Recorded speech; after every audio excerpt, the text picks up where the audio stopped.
दोस्तों, क्या आप जानते हैं भारत में सबसे पहली कार कब चली थी और इसके मालिक कौन थे? भारत में सबसे पहली कार 1897 में कोलकाता में चली थी। ये कार क्रॉम्पटन ग्रीव्स कंपनी के मालिक मिस्टर फॉस्टर की थी। ये भारत के सबसे पहले कार मालिक थे। इसके बाद 1898 में 4 कारें बॉम्बे लाई गई, जिनमें से एक कार जमशेदजी टाटा की थी। उस समय कार रखना एक शाही शौक माना जाता था। आधुनिक कारों की बात करें तो बुगाटी वियरॉन जो है दुनिया की सबसे तेज कार, जिसकी स्पीड 446 किलोमीटर प्रति घंटा है, जो एक हवाई जहाज से भी तेज है। शुरुआती दिनों में कारें इतनी तेज नहीं हुआ करती थी। 1894 में बेंज ने बनाई हुई सबसे आधुनिक कार की स्पीड भी केवल 19 किलोमीटर प्रति घंटा थी। लेकिन क्या आप जानते हैं, सबसे पहली कार की डिजाइन 3 पहियों वाली थी, जो एक घोड़ा गाड़ी में से बनाई गई थी। दोस्तों, आज की ज्ञान यात्रा के इस एपिसोड में हम जानेंगे कार के इस भव्य इतिहास के बारे में। निकोलस कॉनट ने 1769 में सबसे पहले स्वयं चलने वाला मैकेनिकल वाहन बनाया था, जिसे एक घोड़ा गाड़ी में से बनाया गया था। पर कई लोगों का मानना है कि यह 3 टायरों वाला वाहन कभी चल नहीं पाया। कुछ लोगों का दावा है कि फर्डिनेंड वर्बिस्ट ने 1672 में भाप से चलने वाले वाहन का निर्माण किया, जो एक खिलौने के रूप में किया गया था। ये वाहन किसी यात्री या ड्राइवर को उठाने में असमर्थ था। बाद में 1801 में रिचर्ड ट्रेविथिक ने पुफिंग डेविल नाम के एक रोड लोकोमोटिव को बनाया, जो भाप इंजन से बना था। ये दिखने में एक ट्रेन लोकोमोटिव जैसा लगता था। ये वाहन देर तक स्टीम प्रेशर बनाए रखने में असमर्थ था, जिसके कारण ये सफल नहीं हुआ।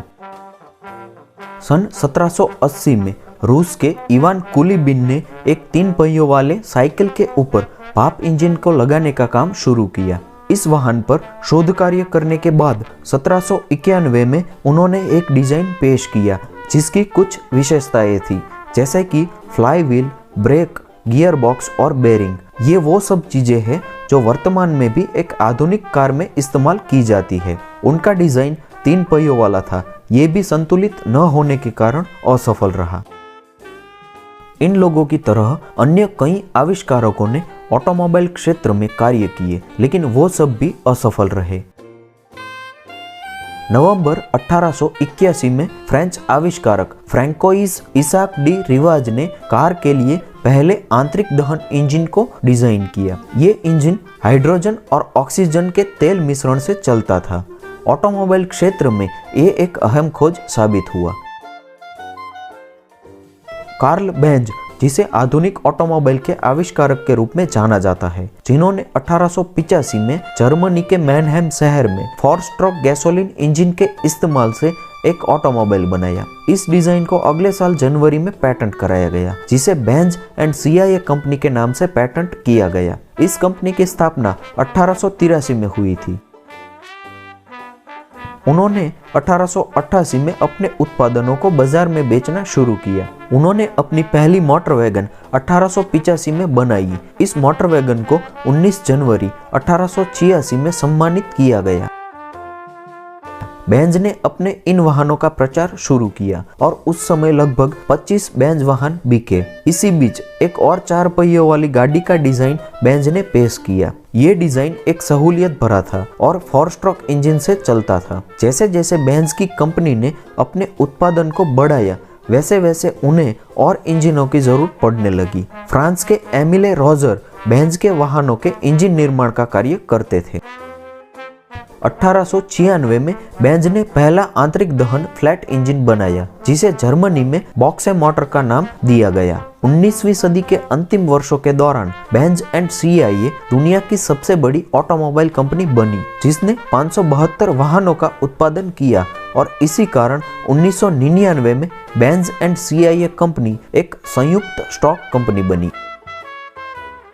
1890 में एक और कंपनी ने भी अपने वाहनों को बेचना शुरू किया। गोटिल्ब डैमलर और विल्हम मैबिज ने साथ मिलकर एक कंपनी बनाई थी जिसका नाम डैमलर मॉर्टन गैसेल्सक्राफ्ट यानी DMG रखा गया था।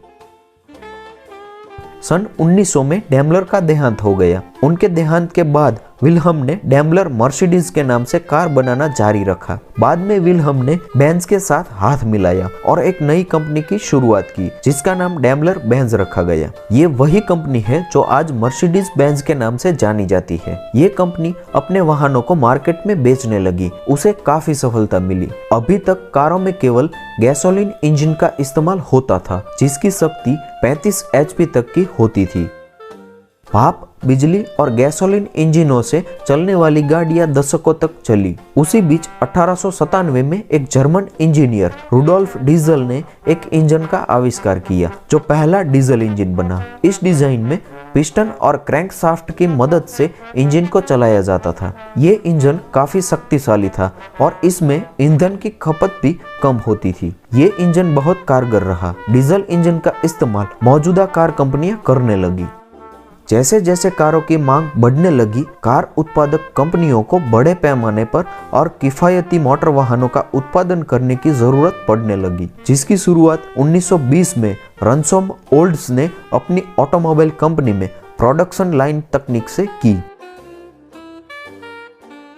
प्रोडक्शन लाइन का सबसे ज्यादा उपयोग हेनरी फोर्ड ने अपनी कंपनी में किया। इस तकनीक का इस्तेमाल कर फोर्ड कंपनी द्वारा हर 15 मिनट में एक कार बनाई जाती थी। यह तरीका पिछले तरीकों से काफी तेज था। इससे उत्पादन 8 गुना बढ़ गया था। इस तकनीक के इस्तेमाल से फोर्ड उस समय विश्व की सबसे तेज ऑटोमोबाइल उत्पादक कंपनी बनी। इसी तरह वक्त बीतने के साथ ऑटोमोबाइल क्षेत्र में काफी सुधार हुए। नई नई तकनीकों की वजह से आज की लग्जरियस कारों का निर्माण हुआ। तो दोस्तों आज के लिए बस इतना ही। उम्मीद करता हूँ ये वीडियो आपको जरूर पसंद आया होगा। ऐसे ही इंफॉर्मेटिव वीडियोस देखने के लिए इस चैनल को सब्सक्राइब करना न भूलें। धन्यवाद।